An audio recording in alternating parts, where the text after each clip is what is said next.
Hey folks, welcome back. Time to talk a little bit about Federation Commander. So I've been focused on a lot of SFB stuff recently, but I did want to come back to Federation Commander and do a bit of a deeper look at some of the expansions that I didn't show in much detail in my previous video. So prior to this, I had made an FC introductory video and talked about what I recommended that you buy first. And what I really felt is that for most new players, you would want to get Klingon Space plus Romulan Border or vice versa. Then pick up Battleship's Attack and the associated big Dreadnought booster packs. That gives you stuff that you can immediately sort of mix into your pile of ship cards and have fun with without learning new rules. From there, though, I think it's really interesting and fun to see how far the game system can stretch by adopting these new empires that were created by the designers at ADB and are not originally part of the Star Trek license. And with these guys, they were able to really come up with some clever and interesting new ideas for weapons, and these empires all have a unique take on starship combat, so are a lot of fun to add to the game. They also will flesh out, of course, your knowledge of the background of the Starfleet universe, which is no bad thing, particularly if you want to get into SFB later, where the history is pretty much a big part of scenario play in SFB and campaign play as well. So we're going to look at two expansions today, Distant Kingdoms, which is right here in front of you, and Hydran Attack, which was the follow-up, as well as the associated boosters here. Now, these guys add 3 new empires to the game, the Lyrans, the Hydrans, and the WYN Cluster, which you see in the corner here. They all add a very different kind of flavor to the game. I've never been particularly enthralled by the WYN Cluster, to be honest with you, but both the Lyrans and the Hydrans are really interesting and fun to play. And if you buy up all the stuff that's in front of you here, you'll have a nice variety of ships to play with them. And with the duplicates you get in the boosters, you'll be able to make some nice varied fleet composition, especially if you want to do tournament play. Tournament play, usually you use something like 500 points of ships, so you could have 2 or 3 ships dueling it out. So it's nice to have a full selection and some duplicates as well for the smaller ships so that you can build some varied battle forces. So what do you get in the box? Well, not box, but you know what I mean. So you'll see they outline a bit about each of the new empires here, and as you'll see on the contents, we get 2 full color mounted map panels with gas giants on them. We get some 1-inch counters, some half-inch counters, 16 new ship cards, a ship and scenario guide that includes the rules for 5 new weapons, information about the 3 new empires, and new scenarios. Of course, as you've already figured out by now, you do need the core rules to play, but that shouldn't be a problem if you followed my advice in the introductory video. So first of all, we'll take a look quickly at the map panels. These are really cool to have in your map selection because having a planet to fight over is a nice thing for scenario-based play, or if you want to make some interesting terrain for your battles, not just an empty expanse of space. As is typical for every FC map panel, they're nice and thick, well-constructed, and you do have these full-color backdrops. You've got galaxies in the background and stuff, and you can see we've got on this side the smaller hexes for your half-inch counters and the bigger hexes for your 1-inch counters. So it's up to you and your table space which of those sides is better for you. The other map panel is similar, but is an actually even bigger planet, as you can see here. So if we put it up next to the other map panel, we've got a 3-hex planet here and a 5-hex planet here. We've got some rings around it as well. And again, we've got the small hexes on one side and the big hexes on the other. So pretty cool stuff. Always good to have some variety in your terrain. And then we'll take a look at the ship and scenario guide. Now, because this is FC and not SFB, obviously the rulebook is very, very thin and very easy to handle, which is great. I do think they've done a good job of managing to capture the essence of these empires, which is not easy to do, considering how many special rules there are in SFB for every empire and every weapon. But they boiled it down to the essentials, and the main tactical trade-offs that you need to consider in SFB are represented in the FC version as well.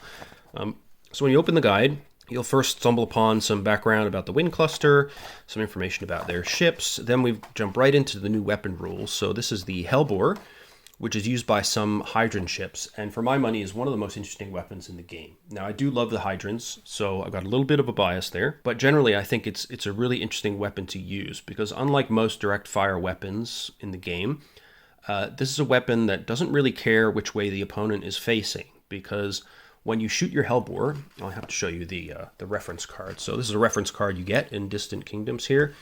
It has some extra Hydran fighters on it as well. So this is the Hydran, or the Hydran Hellbore table, right? So it takes 2 turns to fire. You need to pay 3 energy to preload it, 3 energy to arm it. On the second turn, And then you can pay an extra 3 energy to overload it, and that produces a higher damage down here on the overloaded line, but you can't hit a target with an overload beyond a range of 8 hexes. Now note that the damage is written as 2 numbers in succession, and that's because of the unique way the Hellbore does damage. So the first number indicates the amount of damage that's done to the opponent's weakest shield. Okay, so whichever way the opponent is facing, whether their weakest shield is totally on the opposite side of where you're firing, that shield will be hit for 10 points of damage in this instance if we hit at a range of 0 to 1, for example. The second number is the amount of damage that is then distributed to the other 5 shields. So the Hellbore is essentially an enveloping weapon in the terminology of SFB. So it hits the target, surrounds the entire thing with a blast of fusion energy, and then it crunches in particularly hard on the weakest shield of the opponent, which makes it a fantastic and scary weapon to use, particularly when you have a couple of overloads come in. It's very difficult to deal with. So the Hellbore really mixes up the tactics when you're playing with the Hydrans, and Hellbore ships, because of their effectiveness and the scariness of this effect, seeking out the weakest shield regardless of facing. The Hellbore ships tend to be more expensive, and that means you need to be careful when you're building up your Hydran battle force and mix in some ships that are more focused on their other weapon, which is the fusion beam, which we'll talk about in a minute. But the Hellbore is a really great and interesting weapon, and it really makes the Hydrans have a unique feel. When you mix that together with the fusion beams and their use of Stinger 2 fighters, you have the makings of a real big change from the way other empires in the game work, particularly in FC, where at least at this moment in the game, none of the official products have fighters for anybody except the Hydrans, really. So those are Hellbores. Then the fusion beam. So the fusion beam is really a knife fighting weapon for the Hydrans. It's used by their fighters as well, although the range in that case is limited.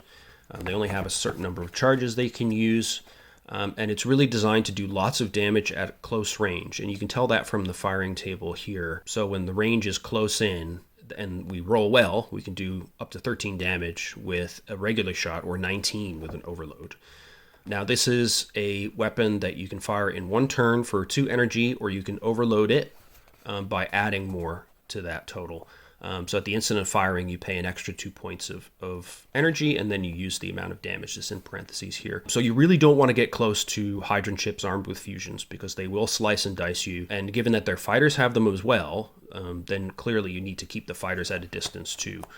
The Hydran fighters are unique amongst fighters in SFB, for example, because they're actually able to do a decent amount of damage from relatively far away, as well as tear you apart up close. So the Hydrans are very effective at using fighters to do a lot of damage to ship targets. So that's the fusion beam. Much like the Hellbore, it is in the fluff here based on channeling the energy from a hydrogen bomb. So that's why they are quite so damaging. Then the other aspect of the Hydrans is that they love to use Gatling phasers. So you'll know these from the core rules. Basically, you can fire 4 phaser 3 shots per turn, each one effectively costing a quarter of an energy point. You can use them all together. You can use them on different targets. You can use them on different impulses, or whatever you want. They also put little tracks on the ship cards, which you'll see, that allow you to keep track of how many Phaser G rounds you've fired in a given turn from each Phaser G mount. The Orion Pirates can also use Phaser Gs in their optional weapon mounts as well. Then we have the big new weapon for the Lyrans, which is the expanding sphere generator. So this has changed a lot from the way it works in SFB. But the basic idea is that you can pump a bunch of energy into your expanding sphere generator, or ESG, and you can see the very simple table here. So you can pump in from 1 to 5 energy, and that produces a certain amount of damage caused. But there's a little bit more to it than that. So you have the option of using it offensively or defensively.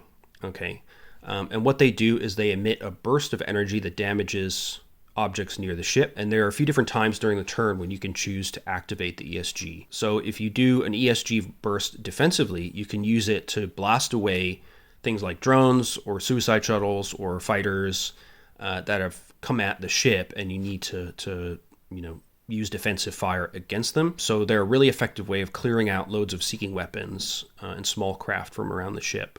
So each energy point that you pump in, as you can see from the chart, sort of adds 4 points to the damage total. And then, so if you send out the defensive burst, and let's say there's 4 drones around you, then you would distribute energy points or damage points rather, from that total one by one, going through each of the targets in turn until you distributed all the points. So it can really rack up damage quickly against small targets. And they give plenty of examples here. You can also do an offensive burst. So again, this produces the same amount of 4 damage points per point of energy that you put in, and you treat it as a direct fire weapon, and then basically you distribute that damage to all units or objects in the same hex as the Lyran ship, and you again do it evenly, so you kind of distribute the points one by one, starting with the smallest and moving your way up. The Lyran player applies one of the damage points to each such target until he's run out of damage points or has destroyed all the targets. And you keep doing that until all damage points are used or all targets are destroyed. And some Lyran ships have more than one ESG, so if you have enough energy, you can do this several times. So effectively, the ESG becomes this close-range bursting weapon that can either blow away a bunch of small craft and units away from you, or they can serve as a kind of ramming weapon. So it's a pretty unique tactical option that the other races don't really have. They also have a specific anti-Hellbore effect. So if a Hellbore weapon from a Hydran is fired at a ship with an ESG, then the owner of the target ship may use an ESG burst to reduce the Hellbore damage. Okay. And as you can see here, so you can reduce the Hellbore damage by however many damage points are stocked up in that ESG. It's an automatic hit, basically, when a Hellbore fires at an ESG. So there's no dice that need to be rolled for a hit at that point. You just reduce that potential damage immediately by as much as was put into the ESG. There's also interaction between ESGs, which can reduce their effectiveness. And then if the Lyran ship is in a Tholian web, you can't use ESGs for any reason. So basically, if you think this through, the way that it works in SFB is a lot different from this, because effectively it serves the same in-game purpose of blowing away drones or serving as a ramming weapon, but there's a lot more kind of detail to it because the table has several more lines, because you can use the ESG at range 0, range 1, range 2, or range 3. So effectively, you can have a big circle of defensive field energy around your ship at a varying set of distances. The further out the ESG blast goes in SFB, the more it reduces the overall effect, however. So if you want to use the ESG defensively, you typically would keep it at range 0 or 1. But what that means is that you have a lot more options on how you use your ESG energy to damage targets. Effectively, the way that things work now in the latest revision of the Master Rulebook or the Reference Rulebook for FC is that effectively the ESG functions at range 0 or 1. So if you blast all the targets in your hex, then you will start applying the damage to targets in adjacent hexes. And after that, you're done. So you don't sort of keep going outwards. And there's no way you can define an ESG field going beyond a range of 1, effectively. So it's a lot simpler, but the essence, again, of the weapon is maintained. Its purpose is still very much similar to how you would use it in SFB. And it does still have this specific anti-Hellbore effect, which is very useful in specific situations, obviously, against the Hydrans. So while it is a bit of a shame for the Lyran player that they lose some of that flexibility and some of those odd situations where you would use a larger radius ESG field, still it works really well in FC, and it will serve just as powerfully well to defend against seeking weapons and fighters and small craft. So yeah, I would say they've done a pretty good job of keeping the essence of the Lyrans in the game, even though sometimes I do miss some of these other options. Now, also in terms of new rules, we have the Hydran Stinger Fighters, which again, you can see represented here on the reference card. So this is a Stinger. In SFB, there are many types of Stinger Fighters. The most common one is the Stinger 2, and that's what's represented on the cards here. So basically, these are effectively armed shuttles, just like in SFB. So they operate at a speed of 16. They have a turn mode of 1, and they take 10 damage points to destroy. They can make 1 high energy turn per game turn at no cost, and they can't have more than 3 fighters in 1 hex firing at the same target. Then there's some details about launch limitations, and they can't be used as suicide shuttles like regular shuttles. Then there are details about crippling, so fighters can be crippled after receiving 7 damage points. At that point, they can't fire their fusion beams and can only fire their Gatling phaser once per turn. So they effectively go from 4 phaser 3 shots per turn to 1, which is a big difference. So each Stinger cost 10 BPVs, 10 points, And the cost of the ship card does not include the cost of the stingers themselves, but they nicely add up the total cost of the potential fighters you can have on the card, so you know how much it will cost you in total. Stingers themselves, they have Gatling phasers, and they have fusion beam charges. You can only fire each fusion beam once per turn, and each fusion beam has 2 charges available to it. Now, these are typically, if you use just one regular fusion charge from the stinger, then you can only shoot from 3 hexes out. But if you use 2 charges in a single shot, then you can fire from 10 hexes out. And that's what I was describing before about these stingers that makes them so dangerous. So at the fusion, you look at the fusion table, and you look at the range 9 to 10. So that's the outer limit. If I were to use 2 of my little fusion charges, which are represented by these circles on the Stinger SSD, then the max damage I can do at that range is 4, right? And I'm not able to overload the fusion beams from the fighter. But if you imagine I've got 10 of these, okay, and I'm firing all of them at, say, a frigate or something like that, these could really toast you for quite a bit of damage overall. Even if you get a few misses, or you're not rolling all that well, you're still going to do enough damage to make them a threat, even from 10 hexes away. So that makes them deadly even at a longer range, which is unusual as well in SFB. Most fighters really need to get in close, or if they're launching drones, they can stand off and launch from a distance, but they're not going to necessarily have as many mitigations against fusion beams as the target would against drones. So that's a unique feature of the Hydran Stinger 2. So learning to use the stingers well is a key part of learning to fight with the Hydrans. You don't want to forget to launch your fighters.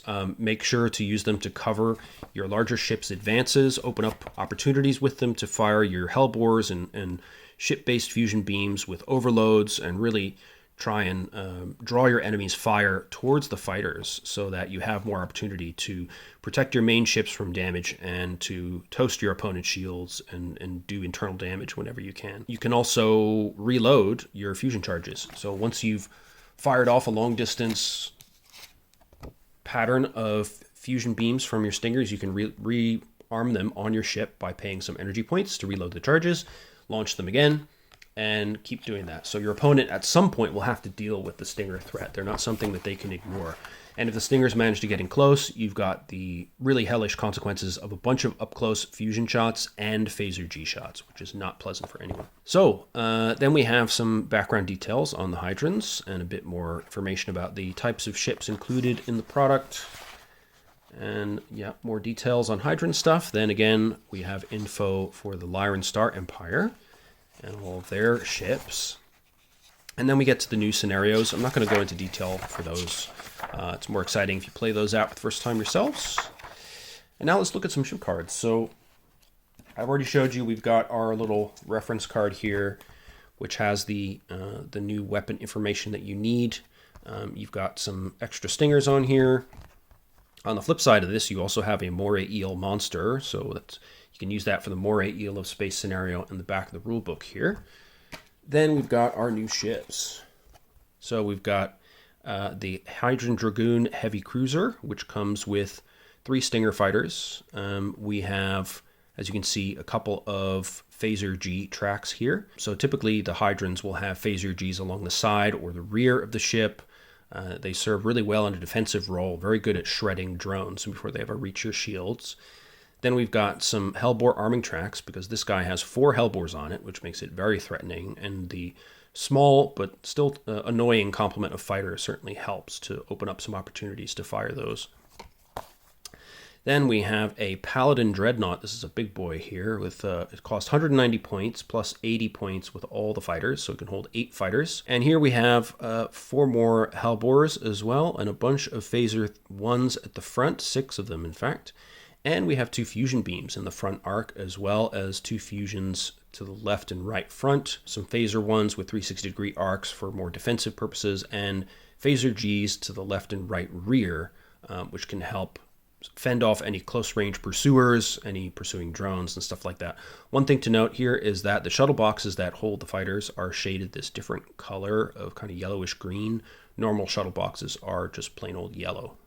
So that indicates to you exactly where on the ship the fighters are being housed. This is a big scary ship with a nice complement of fighters, a bunch of fusion beams and hellbore beams. It is definitely not to be trifled with. Now we have our first look at a Lyran ship. This is the Tiger Heavy Cruiser.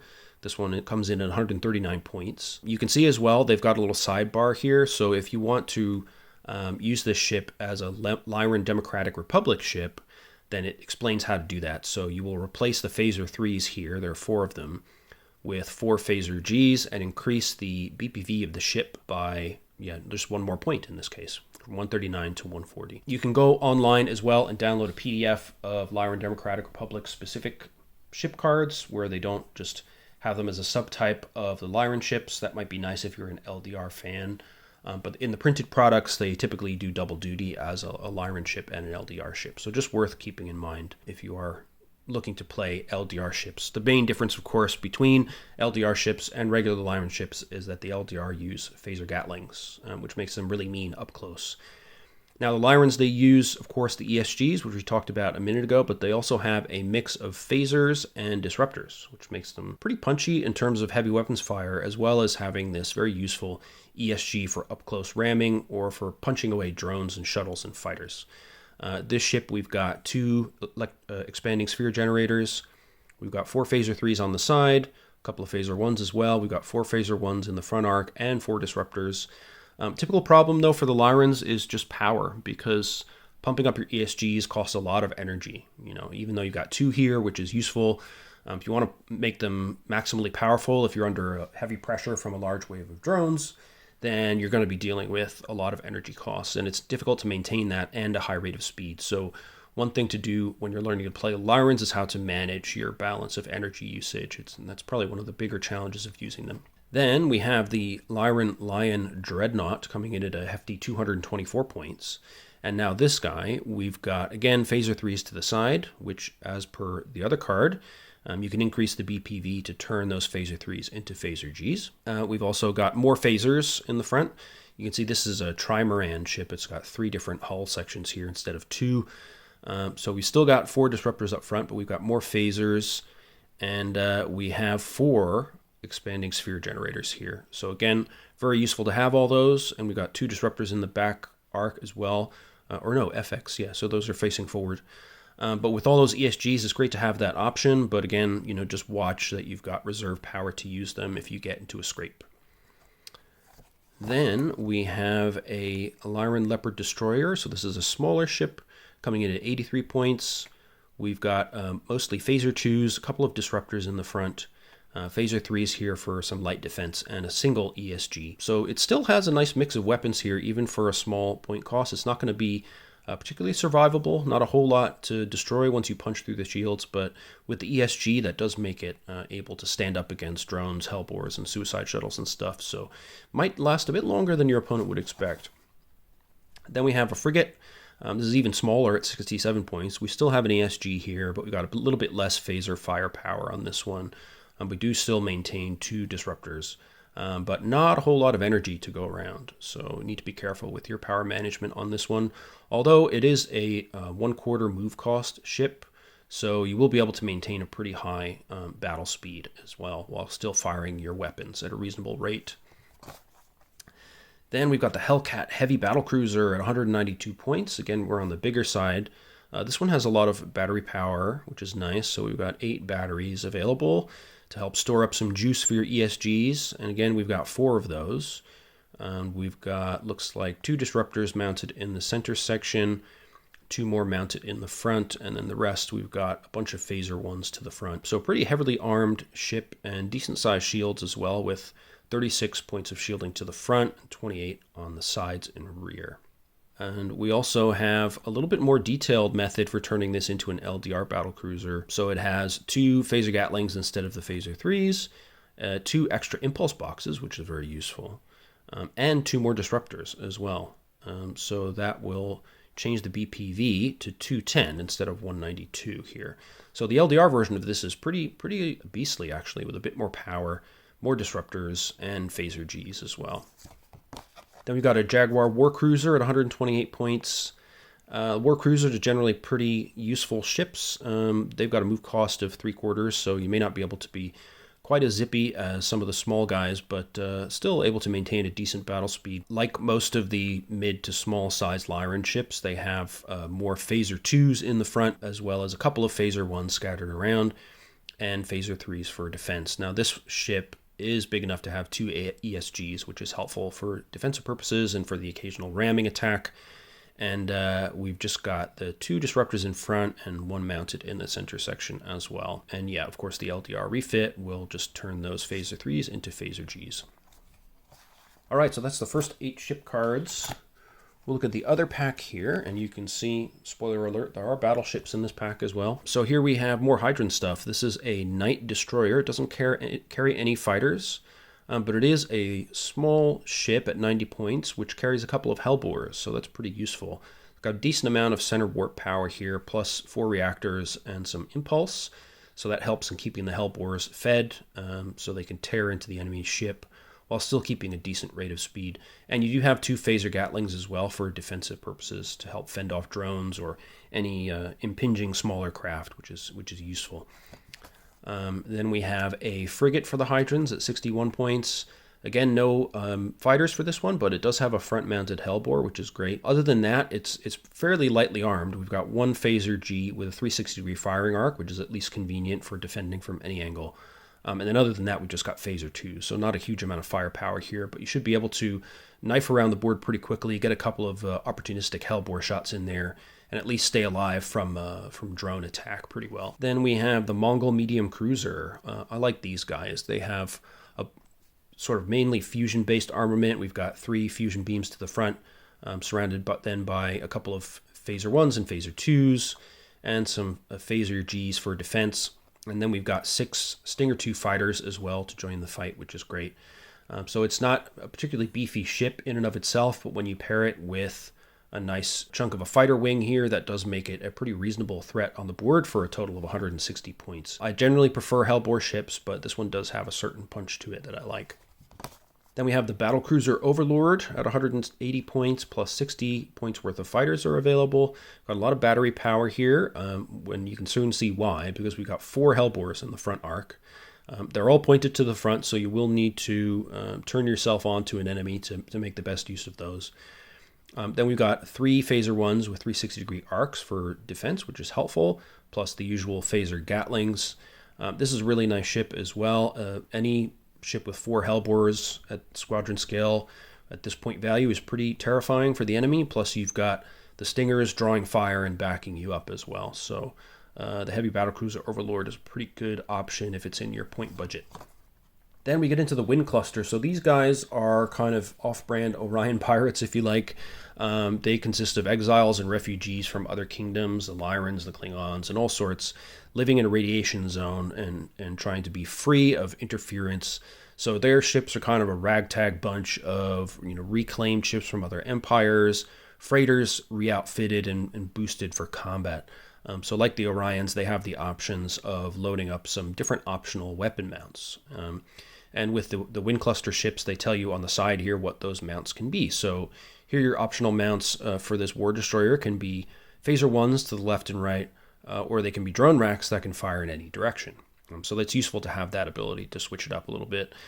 You can specialize this to throw lots of drones if you like, or you can make it more of a phaser boat. And it does have a pretty decent phaser armament anyway. I mean, we've got 4 phaser 1s up front, a phaser 3, phaser 3 is 360 for some defense as well, and then a couple of disruptors mounted on the rear hull as well.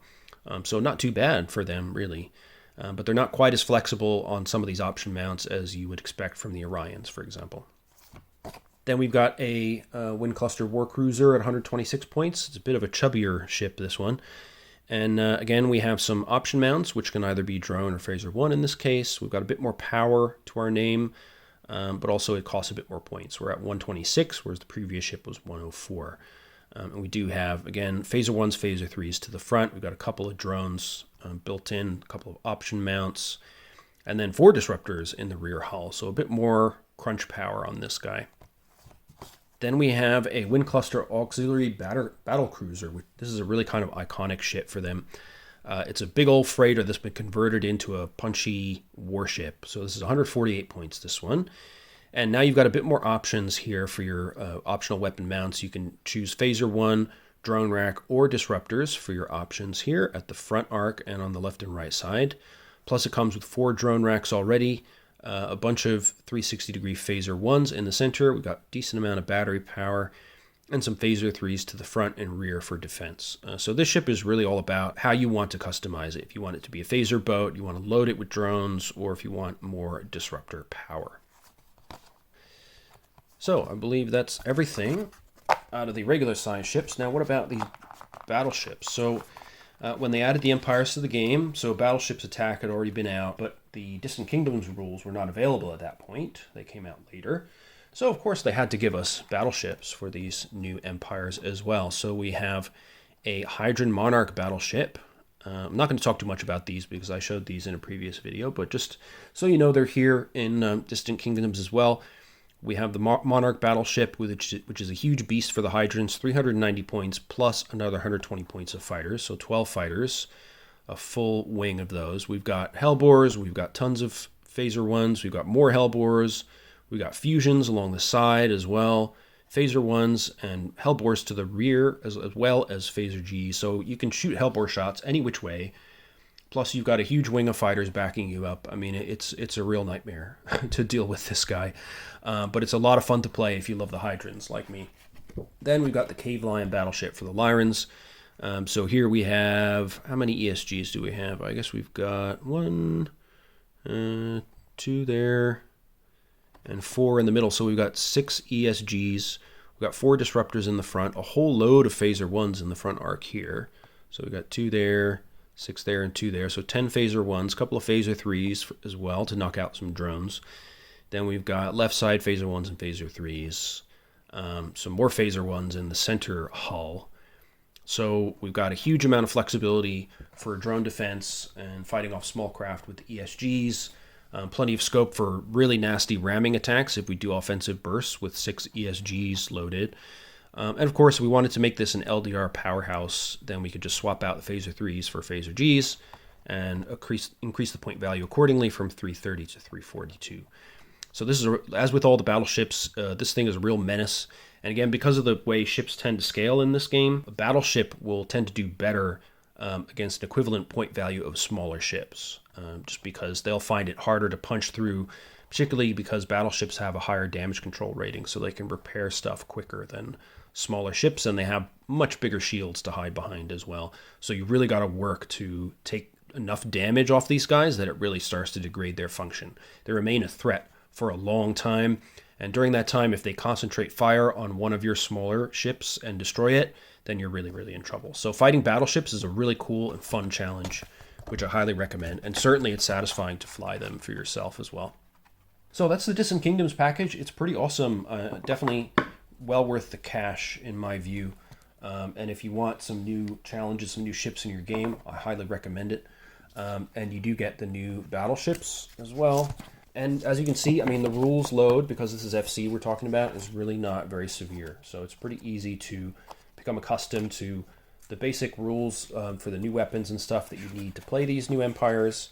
And before you know it, you'll be on the board figuring out stuff and new tactics for yourself. So won't be too hard to integrate into your play, especially by the time you pick these up, you will have been accustomed to working with the core empires in FC already. Now we'll quickly look at the booster packs. So the booster packs that tie in with Distant Kingdoms are boosters 19, 20, and 21, which you can see right here.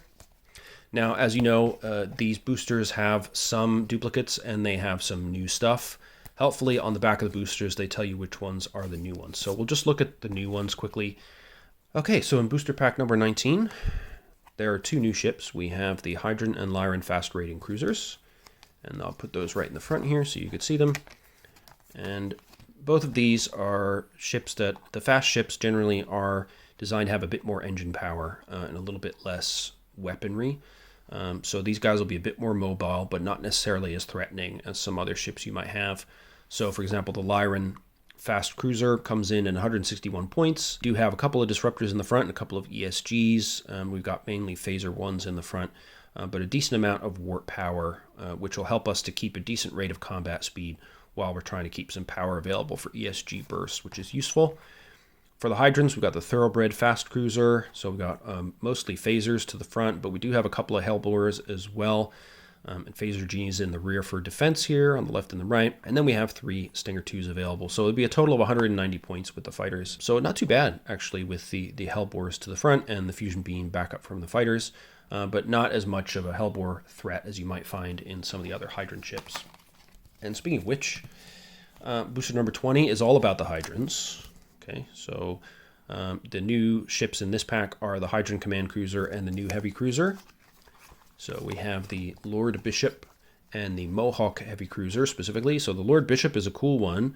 We've got a couple of fusions in the front arc, some phaser ones, and then we got 4 Hellbores as well, and 2 phaser Gs on the left and right for more defensive fire. Plus we've got 3 fighters as well for more fusion firepower.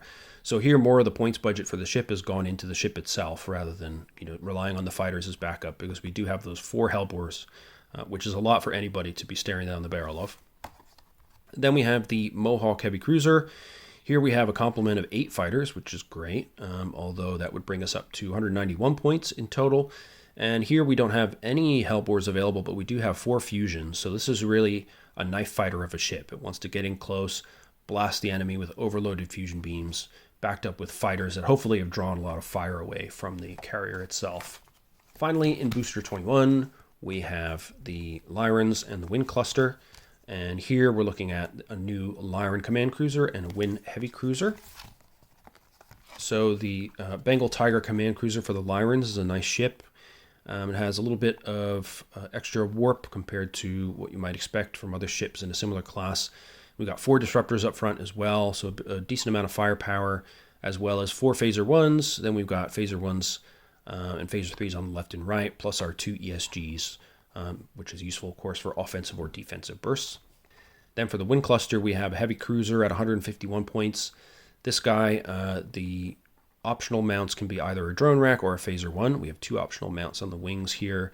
We've got 4 disruptors in the rear, along with a couple of phaser 3s for defense. And as with the other WYN Cluster ships, we've got some phaser 1s and phaser 3s in the main body of the ship as part of the main armament there. So that's it. That's the 3 boosters tied in with Distant Kingdom. I do recommend that you pick these up, particularly if you really want to get deep into these new empires. There's some great new stuff for all the empires in there. And once you've gotten your fill of playing with those guys, then you can pick up the next expansion, which is Hydran Attack. So despite the name, it's not just Hydrans attacking here.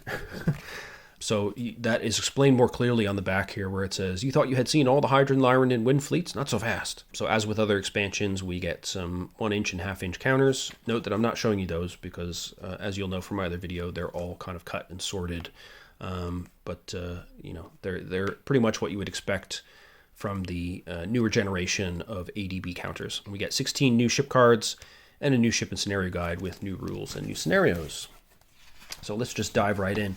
The ship and scenario guide here, we've got, again, as with every FC product, it's pretty easily digestible. We do have some new rules here that were play tested in the Communique newsletter and Captain's Log and stuff.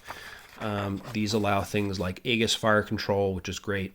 Especially in the future, they're going to add carriers and fighters to the game system besides just the Hydrans, so having Aegis rules will be important for that. Also special sensors, which have been simplified a lot from SFB, but perform the same function of helping with drone defense, plasma defense, and providing some, effectively an equivalent to electronic warfare, making it harder for your opponents to hit your ships. Then some rules for using tugs and their attached pods. We've got some new rules for cool terrain. Here we've got variable pulsars, which can sweep across the board and do scary amounts of damage. Then we've got nebulae, which create a whole mess for certain types of weapons and ships. We've got black holes, which will gradually suck you towards them. And they also have rules for what happens when you enter a black hole, which is you're immediately destroyed and removed from the map. Rules for radiation bursts. What happens to other things like seeking weapons, tractors, and web. And then that's it. The rest is scenario notes. We've got some details of the new ships that were added in Hydran Attack. You can see there's a bunch of new stuff for all 3 empires, which is great. And then there's some info here for additional ships that were added in some of the special booster packs. I think these booster packs have since been renamed since this rulebook was published. It's referring to things like Booster 94, which doesn't exist now, but never mind. Yeah, and that's it. So really nothing super detailed that you need to worry about. The terrain rules and stuff will only come in if you're using those in your scenario, so not something you really need to worry about at all. Now for the good stuff, the new ship cards. We have the Tartar Medium Cruiser, a classic workhorse for the Hydrans. We've got 3 Hellbores to the front, and a couple Phaser 1s, and a couple of Phaser 2s, and some Phaser Gs for defense. No fighters available for this guy, but those Hellbores are pretty good, and having 3 on a 125-point ship is none too shabby.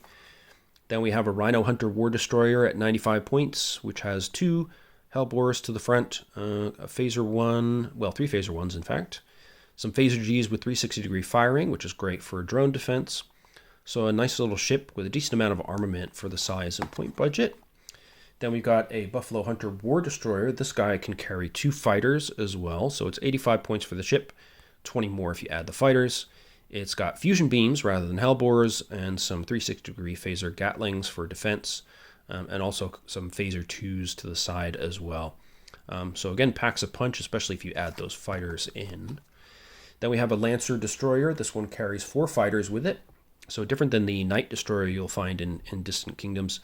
And this one also has fusion beams rather than Hellbore beams. So it shifts around the armament a little bit. But having these fusion beams in the front arc, plus these 4 fighters, means this is really another ship designed for knife fighting, especially with these Phaser Gs as well. Then we've got a Hunter Frigate for 48 points, one of the smaller Hydran ships. And here we just have a couple of fusion beams to the front, 360-degree Phaser G, and then some Phaser 2s. So not very heavily armed, but if you need to fill out the rest of a small squadron with 50 points or less, this might be your man. Then we have a Pegasus Light Cruiser. This guy can carry 6 fighters as well, which is always handy for the Hydrans. We've got 2 Hellbores and a fusion up front, so a mixture of armaments here, and then 2 more fusions to the left and right front. Phaser Gs on the left and right, and a 360-degree Phaser 2. So it'll be a little bit weak on drone defense, given the limited arcs of the Phaser Gs, but it has a nice armament up front, plus the backup of 6 fighters always helps as well. Then we got some new stuff for the Lyrans too, can't forget about them. This is the new Heavy Cruiser, or the NCA, at 146 points. We've got 6 Phaser 1s in the front, a couple of Disruptors as well, and in the typical Lyran style, in this trimaran hull shape, we've got 2 ESGs here in the middle, and a couple of Disruptors as well mounted on that center hull. So decent amount of firepower for the points for sure. As always, I'd be a little bit concerned about having enough juice to power both those ESGs when I'm trying to get Disruptors off as well, but there you go. It's one of the challenges of fighting with the Lyrans. Then we have a Light Cruiser. You can see far less boxes on this ship card than the Heavy Cruiser. So it's only 98 points for this one. Relatively small amount of warp power as well. We do still have 2 ESGs though, which is helpful for defense. And we've got a couple of Disruptors up front, but it's not particularly heavily armed for the point cost. That's our first 8 ships. Then we've got the next lot. So we have the Hydran Ranger Heavy Cruiser, which can carry up to 9 fighters here. So that'd be an additional 90 points. We've got a bunch of fusions up front, as well as a mix of Phaser 1s and Phaser 2s, which is kind of interesting, and Phaser Gs on the left and right for the typical defense or up-close overrun attack if you're in that position. With 9 fighters, this is definitely a threatening target for the enemy. Then we have the Iroquois Heavy Cruiser that can carry just 2 fighters, but it's better than nothing. And here we have Hellbore focus. We've got 4 Hellbores in the front arc, and a mixture of Phaser 1s and Phaser 2s, plus the usual Phaser Gs to the left and the right. So very punchy, nice upfront armament for this guy. Then we got the Alley Cat War Destroyer for the Lyrans. We've got 2 ESGs on this one, a Disruptor on the center hull, and 1 each on the outer hulls, and the usual expected mix of Phaser 2s and Phaser 3s on the side, plus the Phaser 1s to the front. And as per usual, you can convert this to LDR by turning the Phaser 3s into Phaser Gs. And this one comes in at 102 points. So pretty decent armament for the point budget. Then we got a Klingon F5W Destroyer. Surprising to see a Klingon in here, isn't it? This one comes in at 108 points. We have Phaser 1s to the front. We've got Disruptors on either wing. And then we've got some anti-drone devices and phaser 3s in the middle here, and then 2 drone racks and 3 phaser 1s in the rear as well. So a decent mix of armaments, and with the Klingons, it's always nice to have a bit of drone defense, of course, as well as your drone racks to put drones in the air yourself.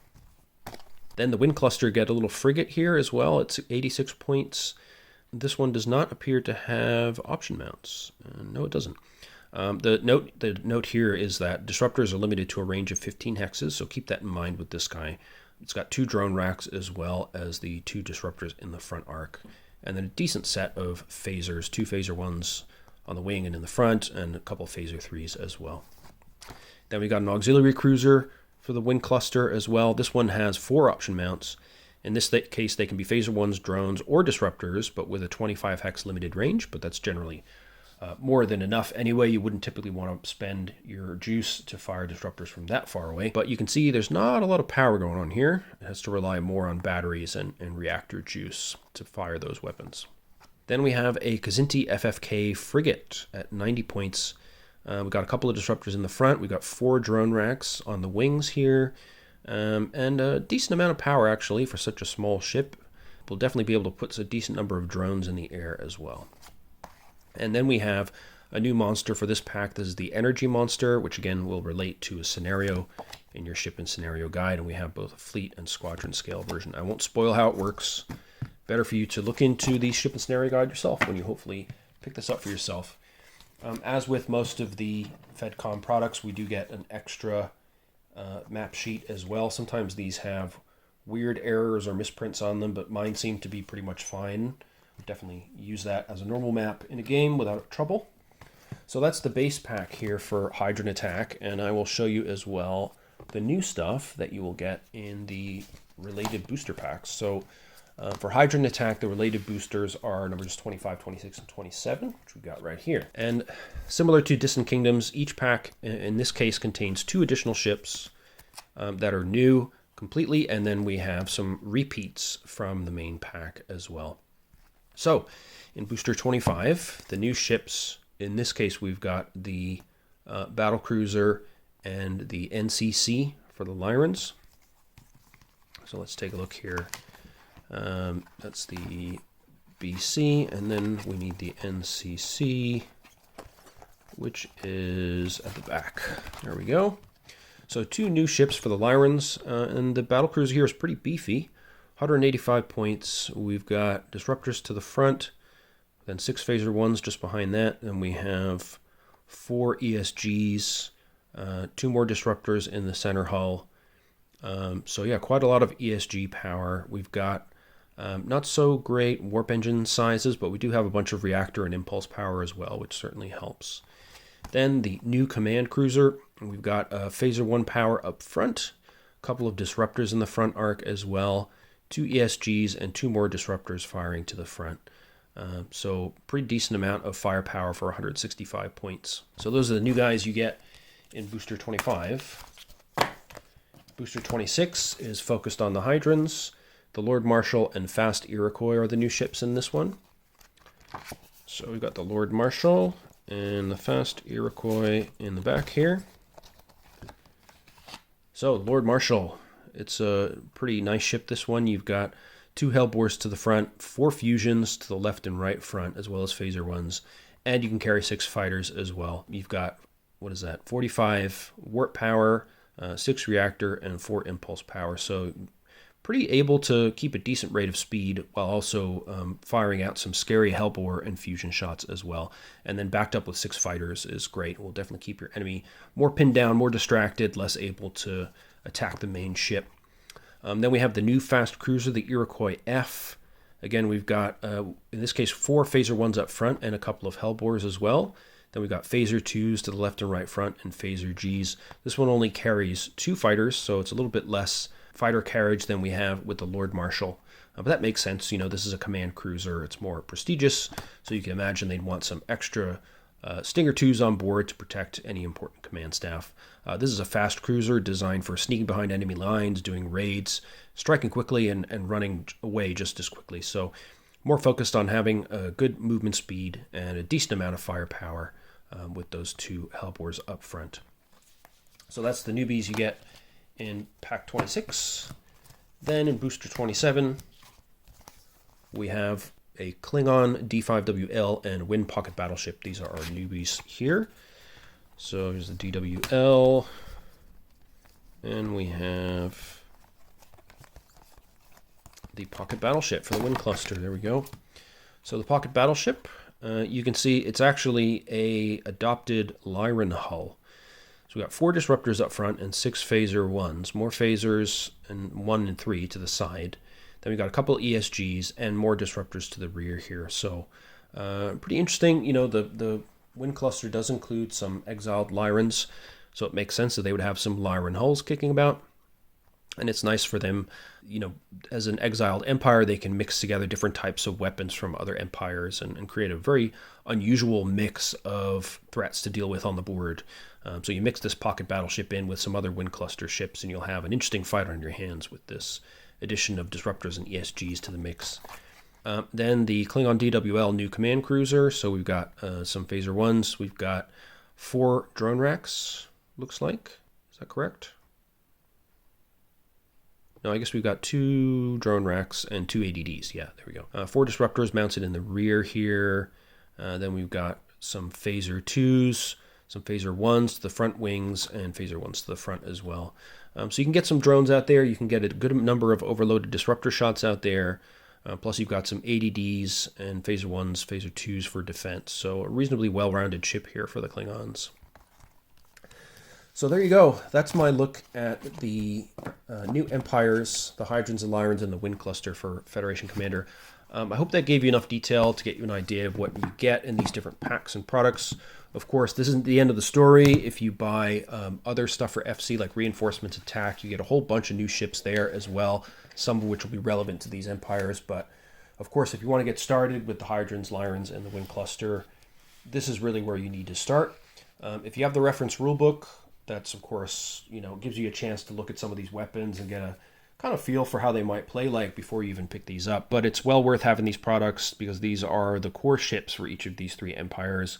They've also got some cool scenarios to play, as always. You get the extra map sheets and, of course, all the counters for everything. And just in case you weren't aware, each of these expansions, the counters actually already include the counters for the new ships that are in the associated booster pack. So they've all planned that out ahead of time. You don't need to go and, you know, if you don't have those counters for some reason, you can cut them out from the back here. But you should have all the counters you need in the main Hydran Attack or Distant Kingdoms product to play any ships that you pick up from here. So as you can see, there's a lot of variety. I really enjoy the Hydrans the most out of these. And I also think they've suffered very little in terms of the translation from SFB to FC. You know, you've still got Stinger 2s, you've still got Fusions, you've still got Hellbores. They still do all the crazy stuff that you would expect and mix up the tactics significantly.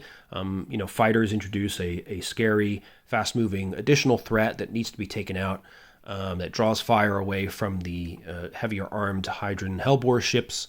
The Hellbores themselves create a whole new dynamic where, you know, turning away from an opponent and facing them with a strong shield is not going to save you. You need to worry more about power management and shield reinforcement as well as maneuverability. So it makes the Hydrans very dangerous when you first meet them. But they're a really cool opponent to play against and with, so I highly recommend them. The Lyrans as well are really cool. With the ESGs, they can really push back against the drone empires, in particular, the Kzinti and the Klingons, most of all.